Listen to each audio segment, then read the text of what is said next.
আসসালামু আলাইকুম বন্ধুরা। আজকে আরও একটি নতুন একটু ব্যতিক্রমধর্মী কাজ আমার হাতে এসে পড়েছিল। তো কাজটা সলভ করে নিলাম। তারপরে ভাবলাম যে এটা ইউটিউবে শেয়ার করি, অনেকের উপকারে আসতে পারে। যার কারণে কাজটি আমি কিভাবে সলভ করলাম, সমস্যাটা কি, এটা জানানোর জন্য ভিডিওটা তৈরি করছি। আমার কাছে আজকে সকালবেলা দোকান খুলতে একটা কাস্টমার আমার কাছে একটা সেট নিয়ে আসে, রিয়েলমি C25S। সেটটার সমস্যা হচ্ছে অটোমেটিক রিস্টার্ট হয়ে যায়। 2 মিনিট চালু থাকে, 2 মিনিট চালু থাকার পর অটোমেটিক রিস্টার্ট হয়ে যায়। আবার হ্যাং হয়ে যায়, কোনো কিছু কাজ করে না, হ্যাং হয়ে যায়। তো আমি প্রথম স্টেপে কাস্টমারকে বলি যে এই ফোনটার ব্যাটারি ফিউজের আমার আইডিয়া হয় যে ব্যাটারি ফিউজটা হয়তো বা নষ্ট হয়ে গেছে, যার কারণে এরকম সমস্যা হতে পারে। তো আমি বললাম কাস্টমারকে, একটা বিল করলাম, সেটা খুলে দেখি যে ব্যাটারিটা চেঞ্জ করা। হ্যাঁ, ব্যাটারিটা মার্কেটের ব্যাটারি, এই ব্যাটারিতে কোনো ফিউজ ইউজই করা হয় নাই। তাহলে ফিউজ যেহেতু ইউজ করা হয় নাই, সেহেতু আপনার এই ফোনটা রিস্টার্ট হওয়ার ফিউজে যে দায়ী থাকে, এইটার কোনো অপশানই থাকে না। ঠিক আছে, তারপরে সেটা চালু করে রাখার পর দেখি অটোমেটিক পাওয়ার বাটন, আপ বাটনটা টিপে ধরে আছে, মানে অটোমেটিক কাজ করে, সেটা হ্যাং হয়ে যায়, তারপরে ওটা কাজ করে, ওটা ওই অবস্থায় থেকে যায়। তো অনেক আমি ব্যাটারি কানেক্টর চেক দিলাম, জিপিএস লাইন চেক দিলাম, সমস্ত কিছু চেক করার পর কোথাও কোনো শর্ট খুঁজে পাইনি। কিন্তু আমি এই পাওয়ার আপ বাটনটা শর্ট খুঁজে পেয়েছি। তবে মাদারবোর্ডে কোনো শর্ট ছিল না, মাদারবোর্ডে কোনো শর্ট পাইনি আমি, পাওয়ার আপ বাটনটাতেও কোনো শর্ট পাইনি। শর্ট যখন আমি এই রেবনটা লাগাচ্ছি, রেবনের সঙ্গে কানেক্টেড করে দিচ্ছি, তখন পাওয়ার আপ বাটন যেটা, সেটা হচ্ছে যে শর্ট দেখাচ্ছে। আমি এই টেস্ট পয়েন্ট ধরে মানে আমি বর্ণীয় খুলে এটার লাইনটা কোথায় কোথায় গেছে আমি সেগুলো সমস্ত কিছু চেক দিয়েছি, সেখানেও কোনো শর্ট পাইনি মাদারবোর্ডে।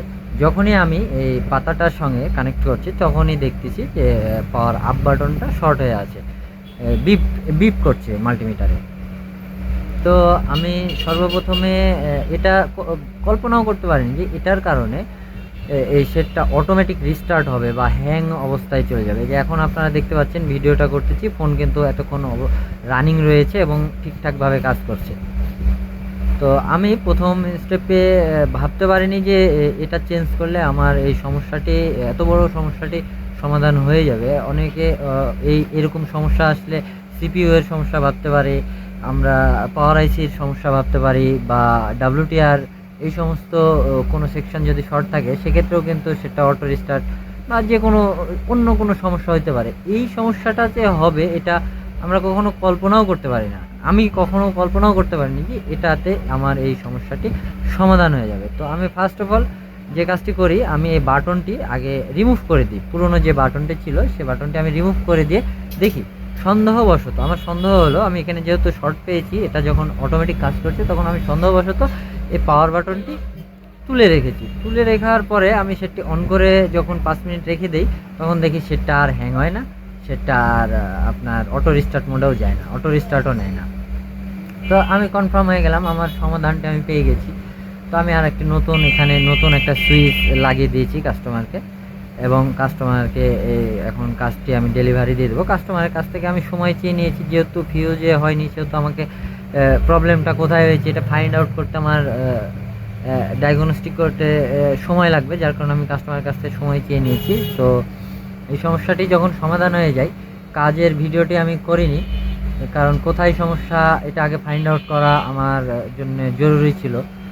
তো আমি সমস্যাটি সমাধান করার পরে একটা ব্যতিক্রম কাজ, তাই মনে করলাম যে ভিডিওটি করি এবং ইউটিউবে আপলোড করি। অনেক টেকনিশিয়ান আছেন যারা আপনারা আমার ভিডিওগুলো দেখবেন, তো তাদের অনেক হেল্পফুল হতে পারে। আমার মনে হয় যে এরকম সমস্যার কারণেও কিন্তু একটা সেট অটো রিস্টার্ট মোডে যাইতে পারে। এটা আমার কাজে ধারণা ছিল না, আমার কাজের এক্সপিরিয়েন্সে ধারণা ছিল না। আজকে একটা নতুন এক্সপিরিয়েন্স হলো, তাই আমি এটা আপনাদের সঙ্গে শেয়ার করলাম। আর ভিডিওটি যদি আপনাদের ভালো লেগে থাকে, আমার ভিডিওগুলো যদি ভালো লাগে আপনাদের, তো আমার চ্যানেলটিকে সাবস্ক্রাইব করে আমার সঙ্গে থাকবেন। তো ধন্যবাদ, আশা করছি ভিডিওটি ভালো লেগেছে। দেখা হচ্ছে পরবর্তী নতুন কোনো ভিডিওতে। আসসালামু আলাইকুম।